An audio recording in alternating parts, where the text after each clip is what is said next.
باسم الآب والابن والروح القدس إلى الواحد أمين. أحبائي، في سلسلة محاضرات أنواع الشخصيات 16 اتكلمنا المرة اللي فاتت عن تعريف حرف التي وهو الشخص المفكر. المرة دي هنتكلم عن تعريف حرف الإف وده الشخص المشاعري.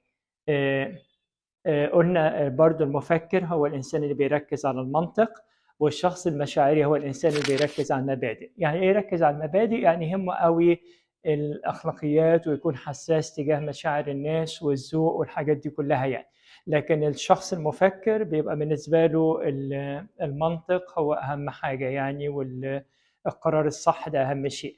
فعشان كده لما نيجي نتكلم عن تعريف حرف الإف اللي هو الشخص المشاعري، يبقى بنتكلم أول حاجة إن يهمه في أخذ القرار. وخلوا بالكم إن الحرفين دول عشان طريقة أخذ القرار، مش الحرفين دول عشان واحد بيعرف ياخد قرار والتاني ما بيعرفش.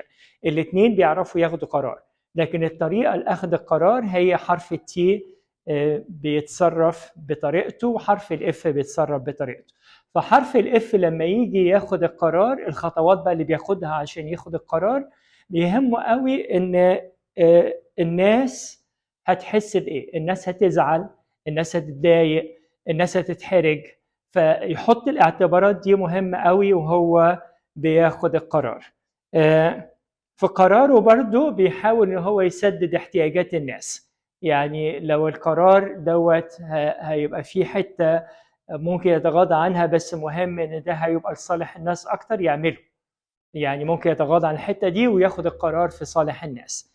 فيهمه قوي النقطة دي. عشان كده برضه هو من الشخصية اللي بيحب يقدم دايما حاجات تساعد الناس يعني. فهو شخصية خدومة في هذا الاتجاه يعني بالشكل دوت يعني.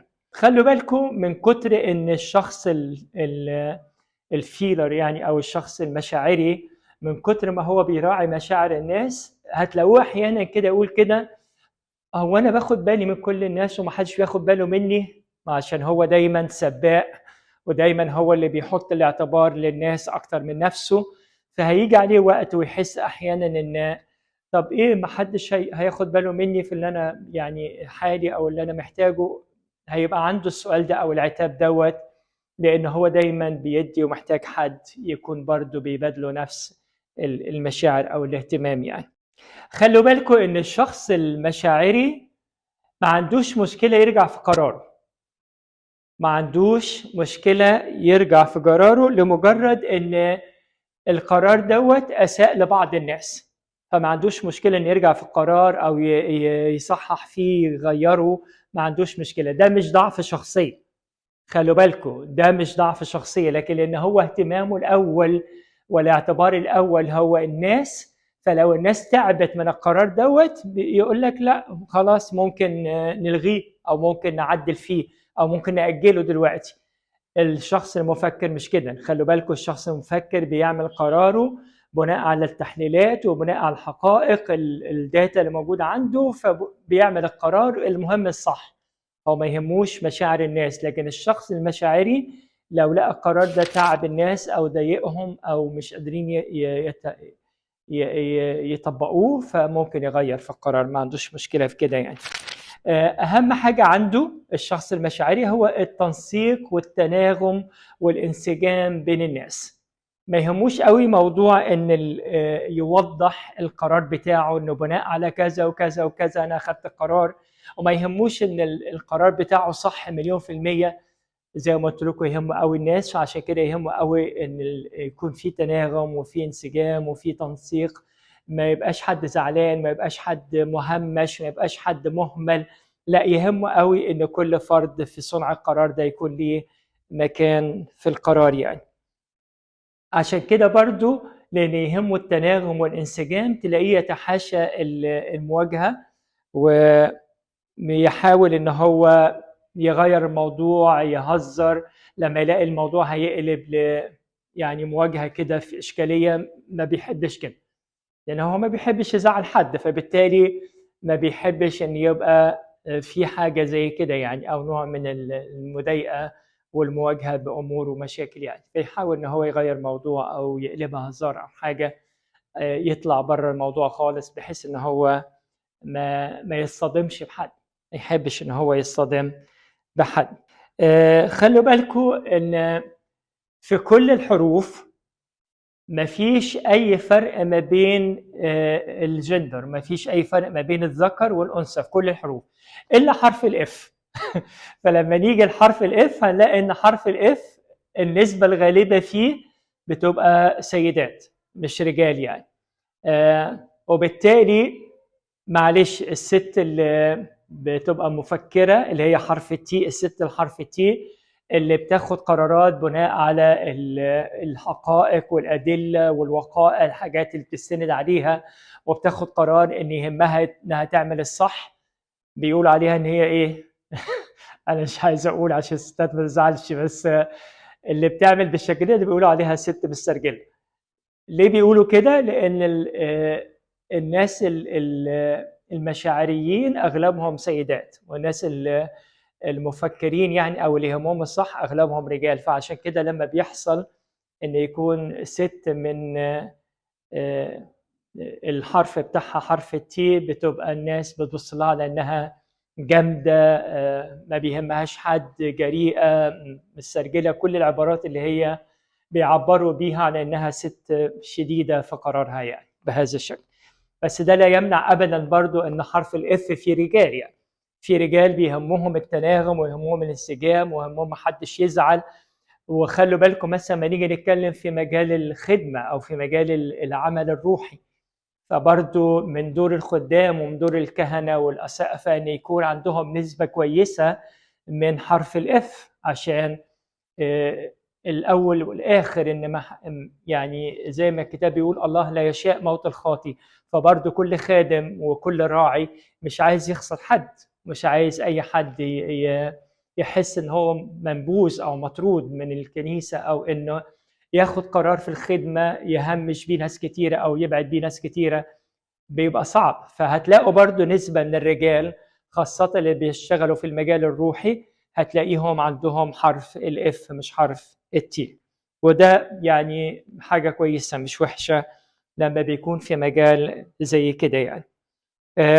خلوا بالكم ان الشخص المشاعري زي ما قلت لكم هو بيهتم قوي بمشاعر الناس، ما يحرجش حد، ما يزعلش حد، ما يضايقش حد، وحتى لو القرار اللي خده كان بيسيء لبعض الناس ممكن يلغيه او يغيره.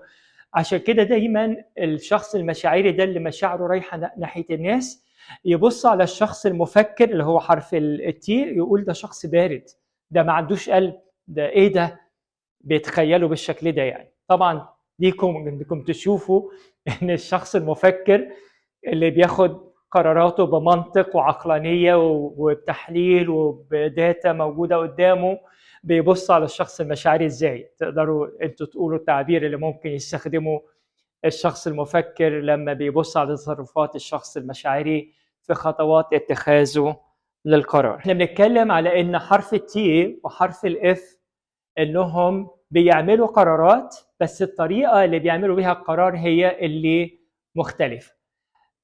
تعالوا اديكم مثال. مثلا مصنع بينتج في 3 شيفتات، كل شيفت 8 ساعات، شغال 24 ساعه وفي 3 شيفتات.